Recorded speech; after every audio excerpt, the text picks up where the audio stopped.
ആകാശവാണി.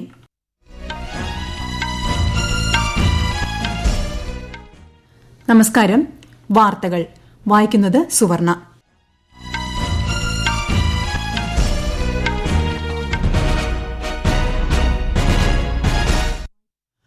പ്രധാന വാർത്തകൾ. ലോക്സഭാ തെരഞ്ഞെടുപ്പിന്റെ 5ാം ഘട്ട വോട്ടെടുപ്പിൽ 57% പോളിംഗ്. ഉയർന്ന വോട്ടിംഗ് നിരക്ക് പശ്ചിമബംഗാളിൽ. കേരളത്തിൽ അതിശക്തമായ മഴ തുടരുന്നു. പത്തനംതിട്ട, കോട്ടയം, ഇടുക്കി ജില്ലകളിൽ ഇന്നും നാളെയും ചുവപ്പ് ജാഗ്രത. 8 ജില്ലകളിൽ ഇന്ന് ഓറഞ്ച് ജാഗ്രത. കേരള തീരത്തു നിന്നും ഇനിയൊരു അറിയിപ്പുണ്ടാകും വരെ കടലിൽ പോകാൻ പാടില്ലെന്ന് മത്സ്യത്തൊഴിലാളികൾക്ക് ജാഗ്രതാ നിർദ്ദേശം. പെരുമ്പാവൂരിൽ നിയമ വിദ്യാർത്ഥിനിയെ കൊലപ്പെടുത്തിയ കേസിൽ പ്രതി അമീറുൽ ഇസ്ലാമിന്റെ വധശിക്ഷ ഹൈക്കോടതി ശരിവച്ചു. ഇറാൻ പ്രസിഡന്റ് ഇബ്രാഹിം റെയ്സിയുടെ വിയോഗത്തിൽ ഇന്ത്യയിൽ നാളെ ഔദ്യോഗിക ദുഃഖാചരണം. IPL ക്രിക്കറ്റ് പ്ലേ ഓഫ് മത്സരങ്ങൾക്ക് നാളെ തുടക്കം. 1ാം ക്വാളിഫയറിൽ സൺറൈസേഴ്സ് ഹൈദരാബാദ് കൊൽക്കത്ത നൈറ്റ് റൈഡേഴ്സുമായി ഏറ്റുമുട്ടും. വാർത്തകൾ വിശദമായി.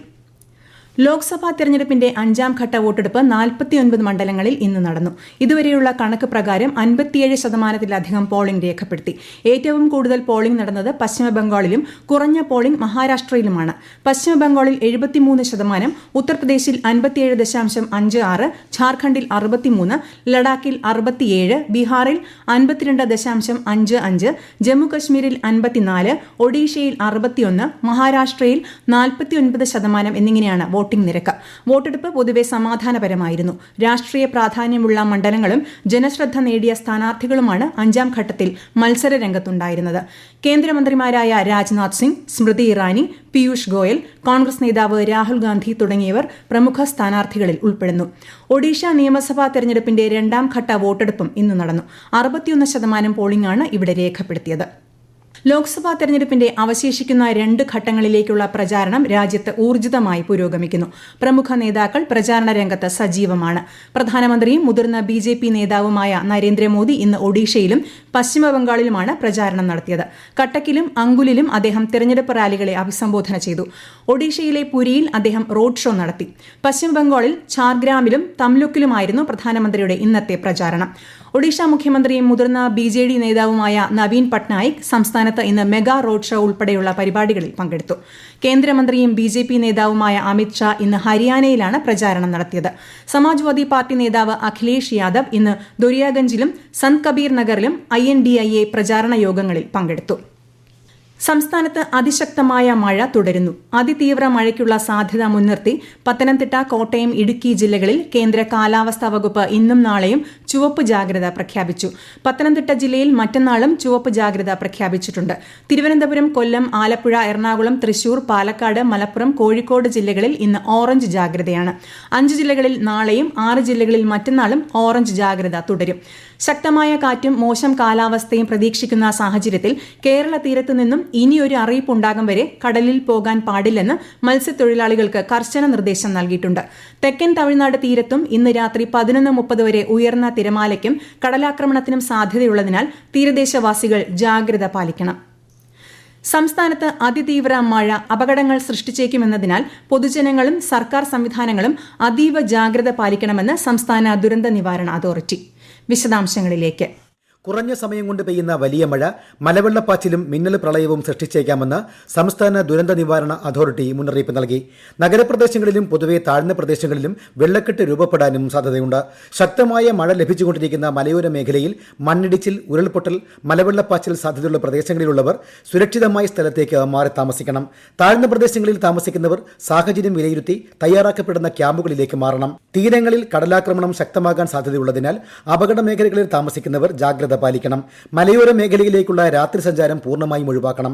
ജലാശയങ്ങൾക്ക് മുകളിലെ മേൽപ്പാലങ്ങളിൽ കയറി കാഴ്ച കാണുകയോ സെൽഫി എടുക്കുകയോ കൂട്ടം കൂടി നിൽക്കുകയോ ചെയ്യാൻ പാടില്ല. കാറ്റിൽ മരങ്ങൾ കടപുഴകി വീണും പോസ്റ്റുകൾ തകർന്നു വീണും ഉണ്ടാകാനിടയുള്ള അപകടങ്ങളും ശ്രദ്ധിക്കണമെന്നും ദുരന്ത നിവാരണ അതോറിറ്റി മുന്നറിയിപ്പ് നൽകി. എല്ലാ ജില്ലകളിലും 24 മണിക്കൂറും പ്രവർത്തിക്കുന്ന താലൂക്ക്, ജില്ലാ കൺട്രോൾ റൂമുകൾ സജ്ജീകരിച്ചിട്ടുണ്ട്. അപകട സാധ്യത മുന്നിൽ കാണുന്ന ഘട്ടത്തിലും സഹായങ്ങൾക്കുമായി 1077 1070 എന്നീ ടോൾ ഫ്രീ നമ്പറുകളിൽ ബന്ധപ്പെടാം. News desk, Akashvani. സംസ്ഥാനത്ത് പ്രളയ സാധ്യതാ പ്രവചനമില്ലെന്നും ആശങ്ക വേണ്ടെന്നും മന്ത്രി കെ രാജൻ. മഴയുടെ പശ്ചാത്തലത്തിൽ കേരളത്തിലെ എല്ലാ കളക്ടറേറ്റുകളിലും താലൂക്ക് ഓഫീസുകളിലും എമർജൻസി ഓപ്പറേഷൻ സെന്റർ തുടങ്ങിയെന്നും മന്ത്രി തിരുവനന്തപുരത്ത് മാധ്യമങ്ങളോട് പറഞ്ഞു. ആവശ്യമെങ്കിൽ ദുരിതാശ്വാസ ക്യാമ്പുകൾ തുറക്കാൻ നിർദ്ദേശം നൽകിയതായും അദ്ദേഹം വ്യക്തമാക്കി.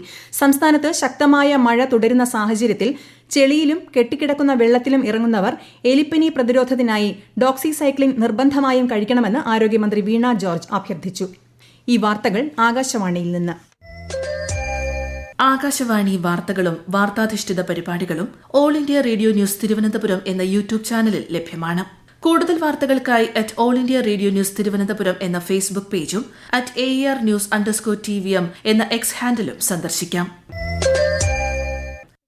പെരുമ്പാവൂരിൽ നിയമ വിദ്യാർത്ഥിനിയെ അതിക്രൂരമായി കൊലപ്പെടുത്തിയ കേസിൽ പ്രതി അമീറുൽ ഇസ്ലാമിന്റെ വധശിക്ഷ ഹൈക്കോടതി ശരിവച്ചു.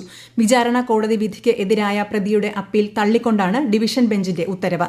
സമൂഹത്തിനു വേണ്ടി നടപ്പാക്കുന്ന നീതിയാണിതെന്നും നിർഭയ കേസിന് സമാനമായ കേസാണിതെന്നും വ്യക്തമാക്കിക്കൊണ്ടായിരുന്നു വിധി പ്രസ്താവം.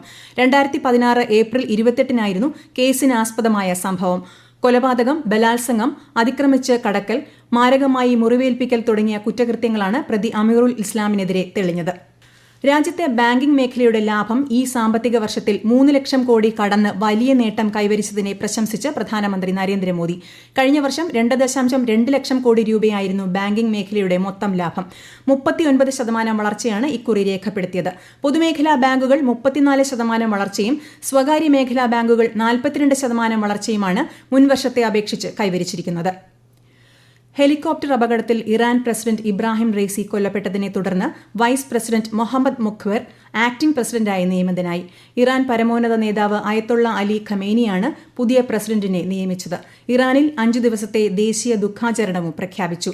ഇന്ത്യയിലും നാളെ 1 ദിവസത്തെ ദേശീയ ദുഃഖാചരണം പ്രഖ്യാപിച്ചിട്ടുണ്ട്.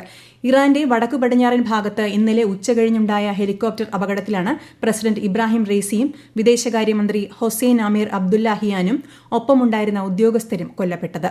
പ്രതികൂല കാലാവസ്ഥയാണ് അപകട കാരണമെന്നാണ് വിലയിരുത്തൽ. അസർബൈജാൻ സന്ദർശനത്തിന് ശേഷം ഇറാനിലേക്ക് മടങ്ങുകയായിരുന്നു ഇബ്രാഹിം റെയ്സി. ഇറാൻ പ്രസിഡന്റിന്റെ വിയോഗത്തിൽ പ്രധാനമന്ത്രി നരേന്ദ്രമോദി, വിദേശകാര്യമന്ത്രി എസ് ജയശങ്കർ തുടങ്ങിയ പ്രമുഖ നേതാക്കൾ ദുഃഖം രേഖപ്പെടുത്തി. കേന്ദ്ര സർക്കാർ അടുത്തിടെ കൊണ്ടുവന്ന 3 പുതിയ ക്രിമിനൽ നിയമങ്ങൾക്കെതിരെ സമർപ്പിച്ച പൊതു താൽപര്യ ഹർജി സുപ്രീംകോടതി പരിഗണിക്കാൻ വിസമ്മതിച്ചു. IPC, CRPC, തെളിവ് നിയമം എന്നിവയ്ക്ക് പകരമാണ് പുതിയ നിയമങ്ങൾ കേന്ദ്രം പാസാക്കിയത്. ഹർജി സമർപ്പിച്ചിരിക്കുന്ന രീതിയെ justice Bela M Trivedi, justice Pankaj Mittal എന്നിവരടങ്ങിയ ബെഞ്ച് വിമർശിച്ചു. തുടർന്ന് ഹർജി പിൻവലിക്കുകയായിരുന്നു. ഭാരതീയ ന്യായ സംഹിത, ഭാരതീയ സാക്ഷ്യ അധിനിയം, ഭാരതീയ നാഗരിക് സുരക്ഷാ സംഹിത എന്നിവയിൽ നിരവധി അപാകതകളുണ്ടെന്നാണ് പൊതു താൽപര്യ ഹർജിയിൽ ആരോപിച്ചിരിക്കുന്നത്. കോവാക്സിന്റെ പാർശ്വഫലങ്ങളെക്കുറിച്ച് ബനാറസ് ഹിന്ദു യൂണിവേഴ്സിറ്റി നടത്തിയ പഠനവുമായി ബന്ധപ്പെട്ട ലേഖനം തെറ്റിദ്ധരിപ്പിക്കുന്നതാണെന്ന് Indian council of medical research. ഈ പഠനവുമായി ICMR-ന് ബന്ധമില്ലെന്നും ഗവേഷണത്തിന് സാമ്പത്തികമോ സാങ്കേതികമോ ആയ പിന്തുണ നൽകിയിട്ടില്ലെന്നും സ്ഥാപനം പ്രസ്താവനയിലൂടെ വ്യക്തമാക്കി. ICMR അക്നോളജ്മെന്റ് ലേഖനത്തിൽ നിന്ന് ഉടൻ നീക്കം ചെയ്യണമെന്നാവശ്യപ്പെട്ട് ലേഖനം എഴുതിയവർക്കും ജേണലിന്റെ എഡിറ്റർക്കും സ്ഥാപന മേധാവി ഡോക്ടർ രാജീവ് ബഹൽ കത്തയച്ചു. ബിലീവേഴ്സ് ഈസ്റ്റേൺ ചർച്ച് പരമാധ്യക്ഷൻ മോറാൻമോർ അത്തനാസിയസ് യോഹാൻ 1-ാമൻ മെത്രാപ്പോലിത്തയ്ക്ക് അന്തിമോപചാരം അർപ്പിച്ച ആയിരങ്ങൾ. തിരുവല്ല നിരണം ബിലീവേഴ്സ് കൺവെൻഷൻ സെന്ററിലാണ് പൊതുദർശനം നടക്കുന്നത്. കേരള ഗവർണർ ആരിഫ് മുഹമ്മദ് ഖാൻ, കേരള സർക്കാരിന് വേണ്ടി മന്ത്രി സജി ചെറിയാൻ, ഗോവ ഗവർണർ PS ശ്രീധരൻപിള്ള തുടങ്ങി മത, സാമൂഹിക, സാംസ്കാരിക, രാഷ്ട്രീയ രംഗങ്ങളിലെ ധാരാളം പേർ അന്തിമോപചാരം അർപ്പിക്കാനെത്തിയിരുന്നു. സംസ്കാരത്തിന് മുന്നോടിയായുള്ള 6 ഘട്ട ശുശ്രൂഷ ചടങ്ങുകൾ ഇന്ന് പൂർത്തിയാകും. IPL ക്രിക്കറ്റ് പ്ലേ ഓഫ് മത്സരങ്ങൾക്ക് നാളെ തുടക്കം. 1-ാം ക്വാളിഫയറിൽ സൺറൈസേഴ്സ് ഹൈദരാബാദ് കൊൽക്കത്ത നൈറ്റ് റൈഡേഴ്സുമായി ഏറ്റുമുട്ടും. നാളെ രാത്രി 7:30 അഹമ്മദാബാദിലെ നരേന്ദ്രമോദി സ്റ്റേഡിയത്തിലാണ് മത്സരം. പ്രധാന വാർത്തകൾ വീണ്ടും. ലോക്സഭാ തെരഞ്ഞെടുപ്പിന്റെ 5-ാം ഘട്ട വോട്ടെടുപ്പിൽ 57% പോളിംഗ്. ഉയർന്ന വോട്ടിംഗ് നിരക്ക് പശ്ചിമബംഗാളിൽ. കേരളത്തിൽ അതിശക്തമായ മഴ തുടരുന്നു. പത്തനംതിട്ട, കോട്ടയം, ഇടുക്കി ജില്ലകളിൽ ഇന്നും നാളെയും ചുവപ്പ് ജാഗ്രത. 8 ജില്ലകളിൽ ഇന്ന് ഓറഞ്ച് ജാഗ്രത.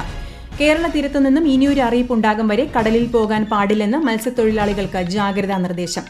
പെരുമ്പാവൂരിൽ നിയമ വിദ്യാർത്ഥിനിയെ കൊലപ്പെടുത്തിയ കേസിൽ പ്രതി അമീറുൽ ഇസ്ലാമിന്റെ വധശിക്ഷ ഹൈക്കോടതി ശരിവച്ചു. ഇറാൻ പ്രസിഡന്റ് ഇബ്രാഹിം റെയ്സിയുടെ വിയോഗത്തിൽ ഇന്ത്യയിൽ നാളെ ഔദ്യോഗിക ദുഃഖാചരണം. IPL ക്രിക്കറ്റ് പ്ലേ ഓഫ് മത്സരങ്ങൾക്ക് നാളെ തുടക്കം. 1-ാം ക്വാളിഫയറിൽ സൺറൈസേഴ്സ് ഹൈദരാബാദ് കൊൽക്കത്ത നൈറ്റ് റൈഡേഴ്സുമായി ഏറ്റുമുട്ടും. വാർത്തകൾ കഴിഞ്ഞു. അടുത്ത വാർത്താ പ്രക്ഷേപണം 8:35.